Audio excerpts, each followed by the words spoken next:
नमस्कार। PP news line में एक बार फिर आपका स्वागत है और मैं हूं दर्शपाल गुप्ता। जैसा कि दर्शकों आप जानते हैं कि हमने मीडिया को लेकर एक सीरीज शुरू की है, मीडिया की चुनौतियां और उसका जो स्वरूप है इस वक्त, मीडिया का स्वरूप और उसकी चुनौती, उसके बारे में आपसे चर्चा की है। उसी कड़ी को आगे बढ़ाते हुए आज हमने अपने स्टूडियो में आमंत्रित किया है सीनियर जर्नलिस्ट सतीश वर्मा जी को।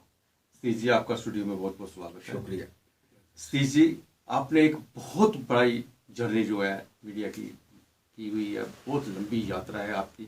आपकी शुरुआत कहाँ से हुई और अब कहाँ आप कर रहे हैं, ये सब बातें तो आपसे जानेंगे ही हम, लेकिन इसके साथ साथ से ये भी जानेंगे कि जब आपने शुरुआत की उस वक्त पत्रकारिता का स्वरूप क्या था, बाद में बदलते बदलते आज कहाँ पहुँच गया है और इससे आगे हमें इनसे क्या उम्मीदें हैं। देखिए, आपका बड़ा सुंदर प्रश्न है। जब हम इस प्रोफेशन में आए थे तो उस वक्त कलम और कागज़ का इस्तेमाल किया जाता था खबर लिखने के लिए, और उस ज़माने में जो उस्ताद लोग होते थे जिनको हम गुरु कहते हैं, उनसे भी बहुत कुछ सीखा जाता था।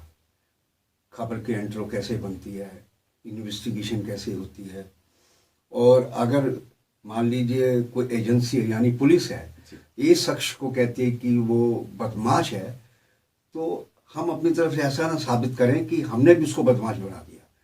हमको ये लिखना चाहिए कि पुलिस का दावा है कि वो बदमाश है, हम नहीं कह रहे, ताकि वो मामला जब कोर्ट में जाए तो कोर्ट अपने विवेक से उसका फैसला कर सके। एक तो बात ये रही। दूसरी बात ये रही कि उस जमाने में आप भी बहुत हमारे समकालीन लगते हैं। आपने भी अजहर जी ने बड़ा उतार चढ़ाव पत्रकारिता में देखा है, और आपको भी ध्यान होगा कि उस ज़माने में जो है, जब कोई चीफ रिपोर्टर या एडिटर या स्वयं कभी आप फ्रीलांस करते थे तो आपको विषय खुद तय करना पड़ता था, कौन सा विषय पे आपको ये इस पे आर्टिकल करना है या रिपोर्ट करनी है। मुझे याद आता है, आज से कम 30 साल पुरानी बात, जब मैं पढ़ता था और मुझे शौक हुआ, हालांकि मेरे वालिद चाहते थे, माता पिता चाहते थे कि इंजीनियर बनूं, उनकी ख्वाहिश थी, लेकिन कहते जो डेस्टिनी में लिखा वही होता है अल्टीमेटली। शायद मुझे पत्रकार बनना था। तो आप ये देखिए, ग्रेजुएशन करने के दौरान ही मेरे को ललक हुई लिखने की। तो उस ज़माने में जनसत्ता एक बहुत बड़ा अखबार था जी। तो जनसत्ता के हम एडिटर पास जाते थे, उनसे असाइनमेंट लेते थे। ये जाहिर है कि असाइनमेंट उन विषयों की दी जाती थी जिसमें बहुत मेहनत लगती थी, जो आराम से नहीं हो सकते थे। तो मैंने फ्रीलांसिंग जनसत्ता में करते हुए बड़े बड़े हाफ पेज के मेरे आर्टिकल छपते रहे।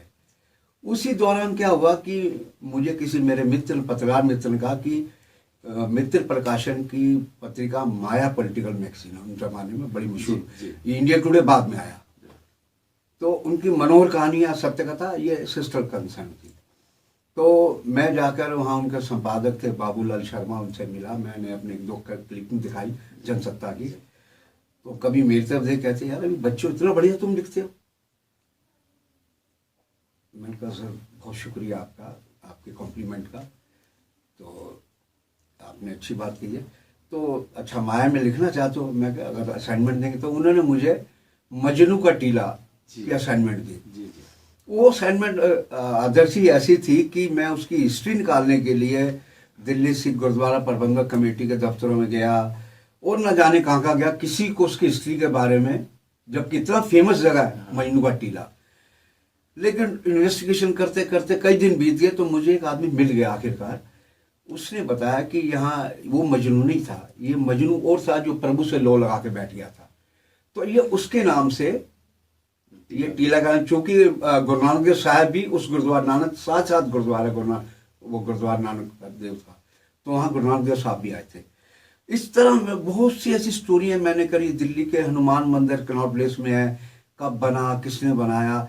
तो मुझे पता चला कि अकबर के टाइम एक राजा टोडरमल होते थे, जी जी बिल्कुल बिल्कुल, उनकी जिम्मेदारी लगाई थी अकबर बादशाह ने कि इसका जीर्णोद्धार करना था, गेट बनाना। वो जो गेट जो बना हुआ है खूबसूरत, वो राजा टोडरमल ने बनवाया था, और उसको ऊपर हिलाले निशान, चांद तारा का निशान भी लगा। किसी को नहीं पता, गौर से दिखोगे, क्योंकि अकबर ने बनाया। अकबर के बारे में एक हर आदमी का अपना व्यू पॉइंट है, लेकिन उनके बारे में आम तौर पे कहा जाता है वो एक सेकुलर सोच का महाराजा, राजा रहा। किंग रहा। तो इस प्रकार हम जब जर्नलिज्म की ओर हम काम करते थे तो हमें लगता था कि नहीं, आज असाइनमेंट मिली है, हमें एक हफ्ते में पूरी करनी है। उसके बाद करते करते उनको पसंद आए तो मनोहर कानिया का जो वहाँ पर एडिटर थे, जो वास्तव में मेरे उस्ताद हैं, हाँ जी। उन्होंने कई फिल्में भी लिखी हैं, पुष्कर पुष्प, उन्होंने मुझे बुलाया, उनको कहा बाबूलाल जी को, संपादक को, ये सतीश वाला लड़का है तो मुझसे मुलाकात कराना। तो मैं गया, मैं कहा सर आप बुलाए, कहते हैं मनोहर कानिया के लिए लिखोगे? मैं कुछ नहीं बोला।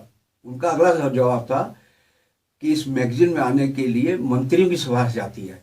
उस जमाने में इतनी पॉपुलर मैगजीन थी मनोहर बिल्कुल कानिया, बिल्कुल, और याद अच्छी तरह याद है। बहुत पॉपुलर थी, विदेशों तक पॉपुलर थी।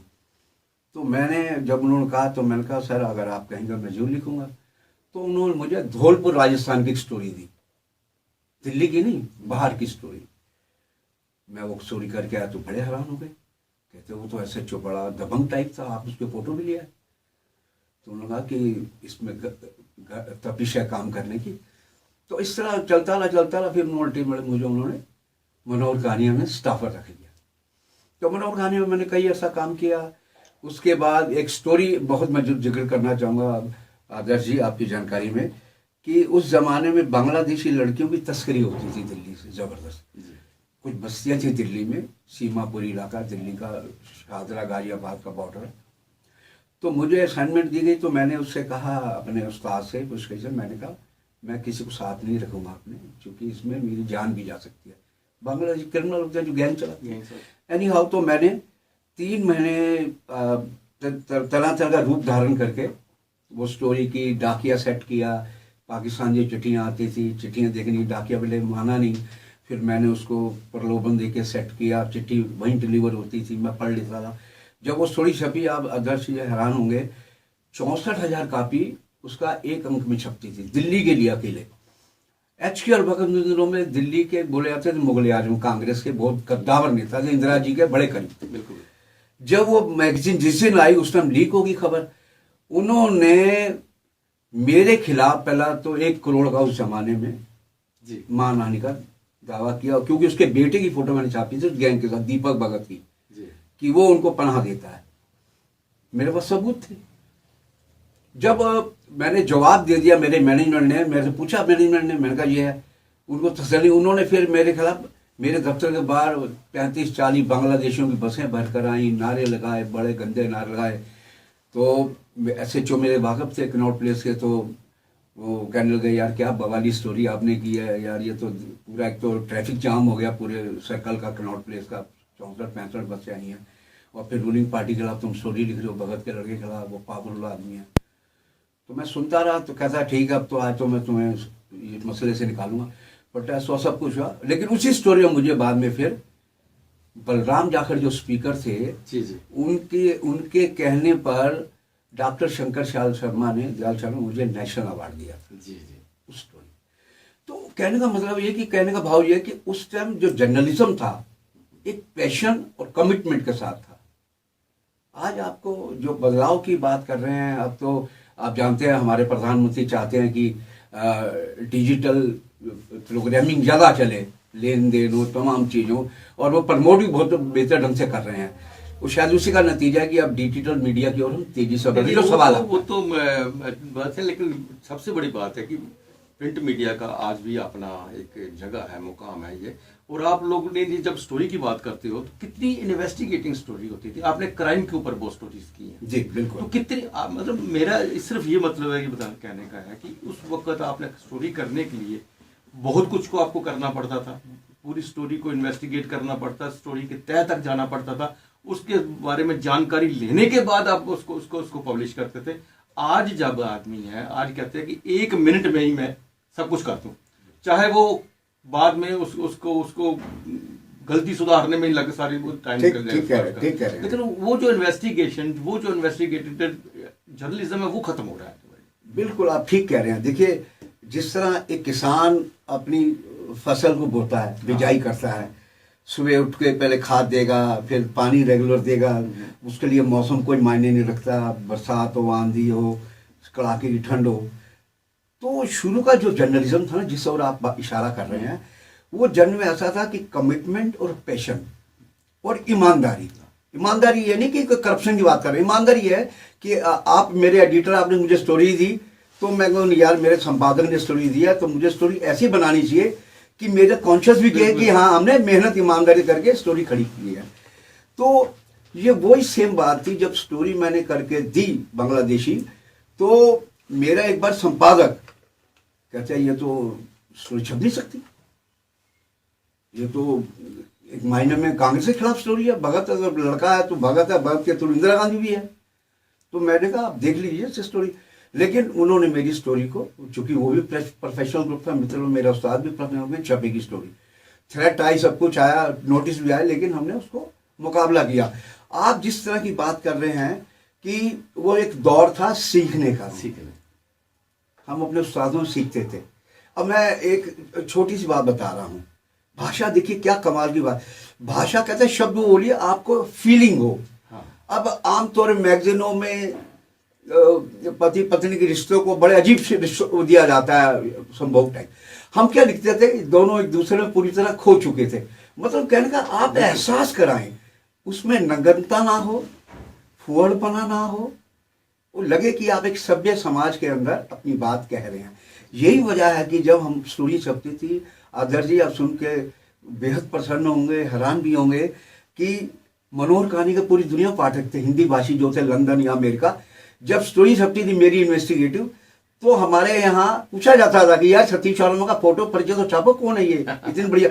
लेकिन हमारे यहाँ क्लियर क्या कहा था, हम अपने एडिटर की, अपने राइटर की, रिपोर्टर की शिनाख्त नहीं खोलेंगे। जी जी। कि वो कहाँ रहता है, क्या पहनता है, क्या फोटो है, ये हमारे यहाँ पूरी तरह प्रतिबंध था। जी। 3 साल मैंने जब मनोहर ज्वाइन किया, 3 साल तक मेरी एक बाइल नहीं छपी, जबकि उस दौरान मैंने कई स्टोरी की इन्वेस्टिगेटिव। ये जो बदलाव आया है ना, जी जी, जिस और आप इशारा कर रहे हैं कि 2 मिनट में स्टोरी लिखना चाहता है और बाद में खुद उसको किस तरह फंसता है तो किस तरह उसको ठीक करने की कोशिश करता है।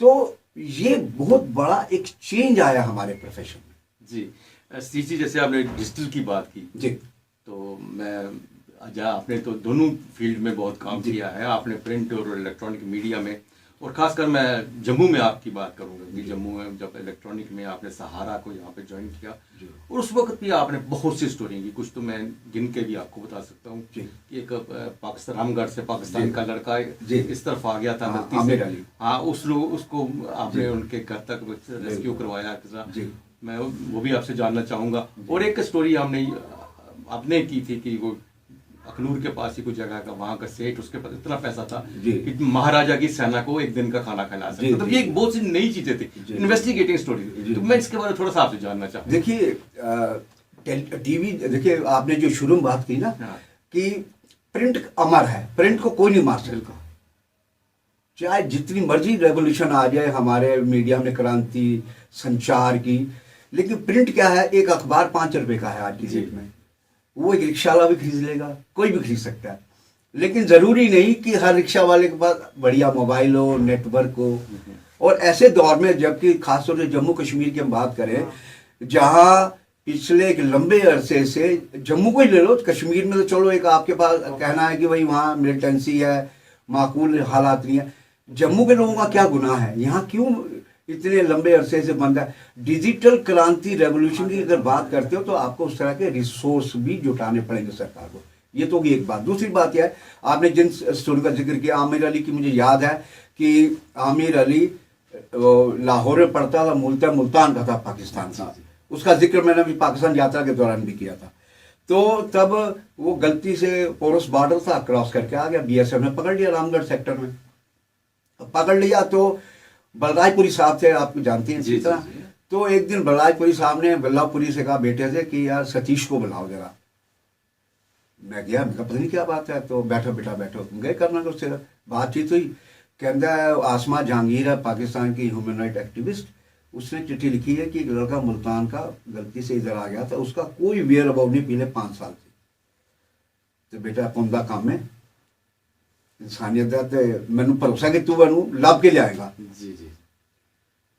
मैंने कहा इतनी बड़ी बात कह दी, तो मैंने कहा लो कल का प्रोग्राम बनाओ।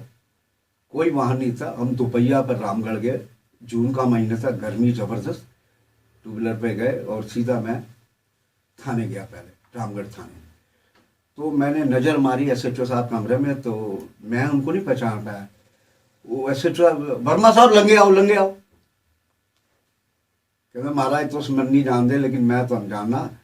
तुसी महाराज जेके चैनल और सारा जो स्टार रिपोर्टर हो, तुम्हारे प्रोग्राम में देखना बड़ा ही है। अच्छा हुक्म करो, मैं कोर्ट जाना, क्या काम है? तो मैंने कहा एक लड़का है।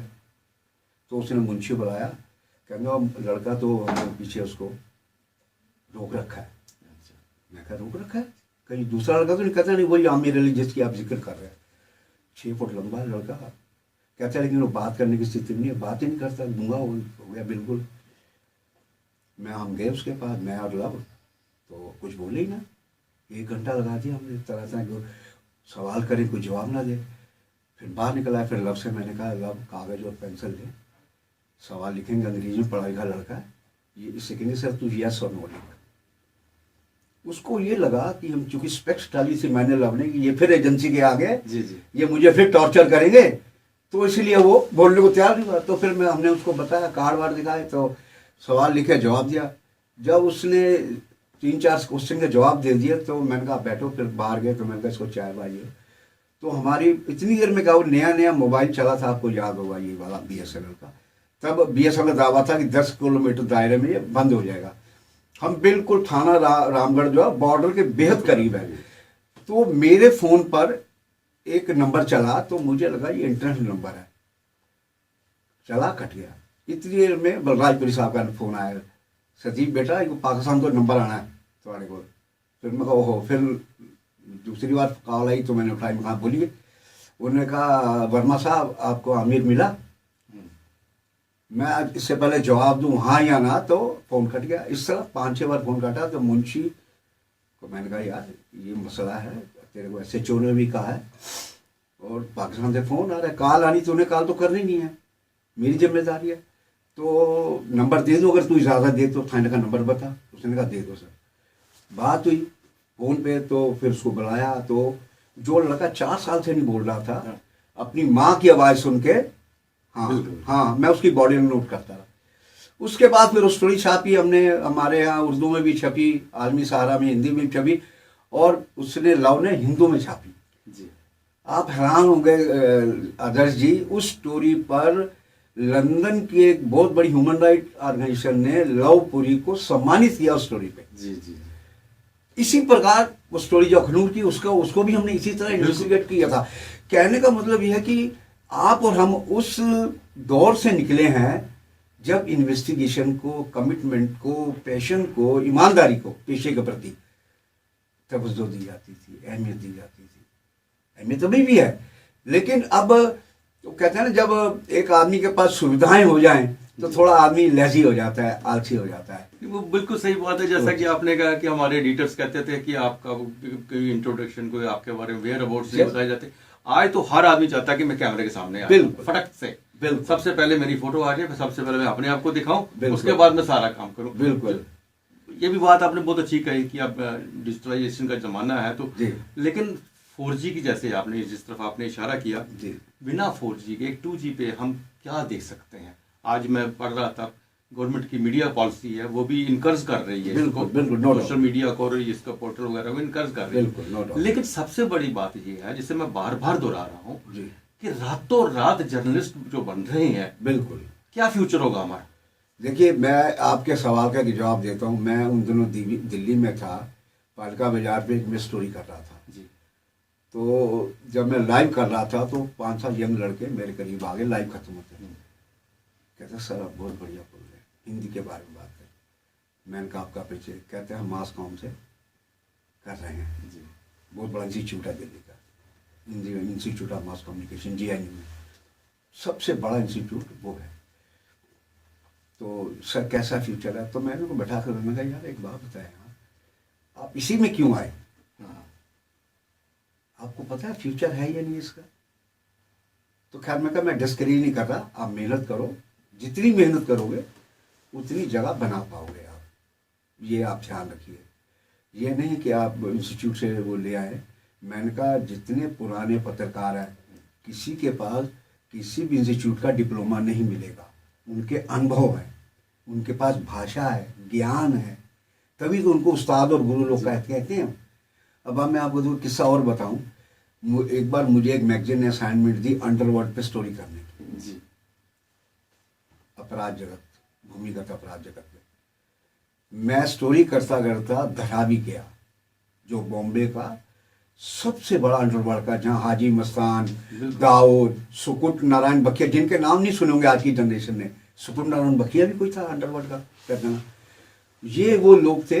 मैं वहाँ 2 महीने रहा। दर्जी आप हैरान होंगे, अब तो बहुत डेवलप हो गया धरावी। ये बात मैं कह रहा हूँ आपसे 25 साल पुरानी।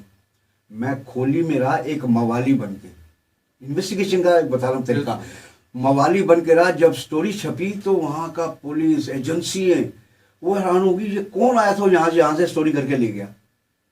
आपको मिशन के तौर पे अगर आप पत्रकारिता को करेंगे तो हम समझते हैं 2 पैसे कम हो सकते हैं आपके पास जेब में आपकी, लेकिन आपके पास ज्ञान का भंडार होगा, आपका सम्मान होगा। आप सोसाइटी को कुछ दे रहे होगे, सोसाइटी को कुछ दे रहे हो। सोसाइटी को आप कंट्रीब्यूट कर रहे हैं और आप मुल्क की उन एजेंसियों को भी अवेयर कर रहे हैं जिन चीज़ों से उनको मालूम नहीं है।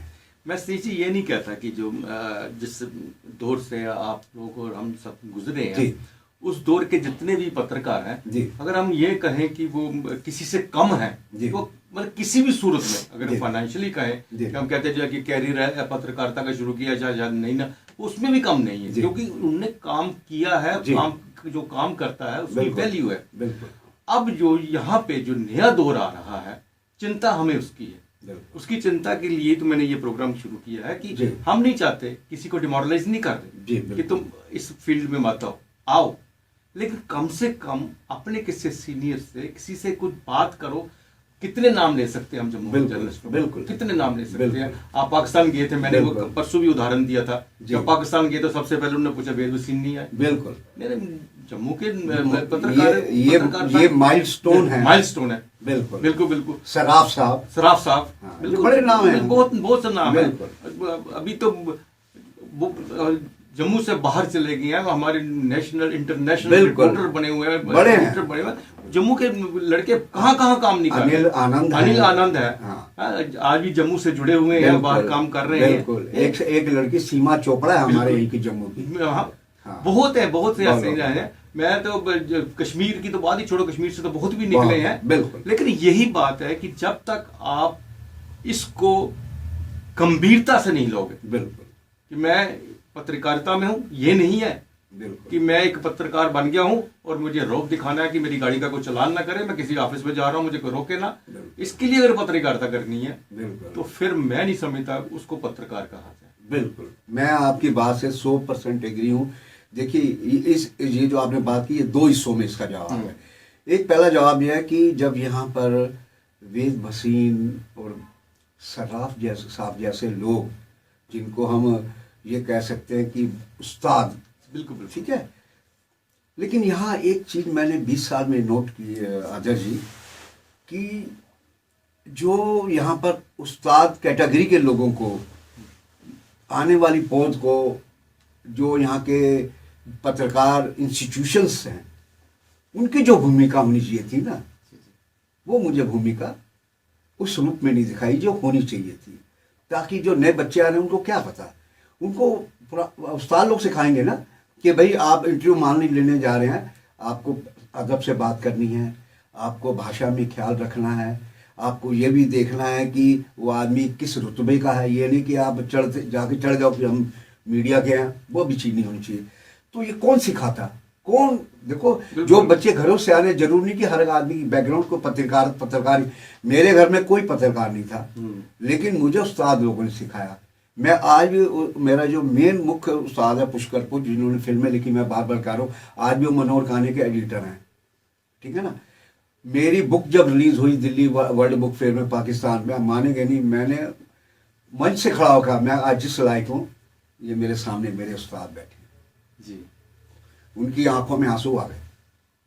तो ये एक सम्मान है। जब तक हम सम्मान नहीं देंगे तो बिन गुरु ज्ञान कहाँ से लाऊं, कहावत है ना। जी जी जी। तो जब तक आज के पौध, आज के बच्चे रिस्पेक्ट नहीं करेंगे वरिष्ठों की, वरिष्ठों के पास बैठ के हमसे सीखने की कोशिश नहीं करेंगे, तो मैं समझता हूँ उसका कोई मायने नहीं। लेकिन इसके साथ साथ मैं सिर्फ बच्चों को दोष नहीं दूंगा, मैं इसके साथ कहूंगा कुछ ऑर्गेनाइजेशन ऐसी हैं बिल्कुल। जिन्होंने अपने पाँव पीछे खींचे। बिल्कुल बिल्कुल मैं दावे के साथ कहता बिल्कुल। हूँ, इवन शायद किसी को अच्छा लगे या ना लगे, बिल्कुल। लेकिन इन्फॉर्मेशन के बाद जंडियाल साहब के भी जंडियाल साहब के बाद वो पब्लिकेशन नहीं रही, वो सिस्टम नहीं रहा। बिल्कुल। मीट द प्रेस, वो हर जो वीकली मीट द प्रेस बिल्कुल, होती थी, agree। और एक मीट द प्रेस में से एक हफ्ते की न्यूज निकलती थी। बिल्कुल। प्रेस क्लब की एक बिल्कुल। अपनी हाँ, मान्यता थी कि बिल्कुल। वहां पे मीट द प्रेस बुलाया जाता था, बड़े बड़े डिग्निटी से आते थे और हम बिल्कुल। उनके बात करते थे, इंटरव्यूज करते थे, उससे हम बहुत सी चीजें सीखते थे। बिल्कुल, बहुत सी चीजें सीखते थे। जब हमारे सामने हमारे सीनियर पूछ रहे हैं, बिल्कुल। वो उसको लिख रहे हैं, तो हम देखते थे ये किस तरह से बात कर रहा है, किस तरह से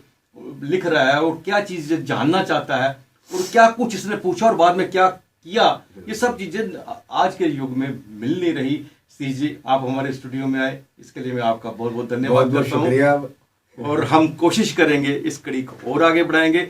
जम्मू के और भी बहुत से सीनियर जर्नलिस्ट हैं, उनको आपके सामने लाएंगे, उनसे बातचीत करेंगे, ताकि हमारे दोस्त उनको जान सके, पहचान सके और अपने आप को भी जान ले। आज के लिए बस इतना ही। अगले प्रोग्राम में फिर आपसे भेंट होगी, तब तक इजाजत दीजिए। नमस्कार। शुक्रिया।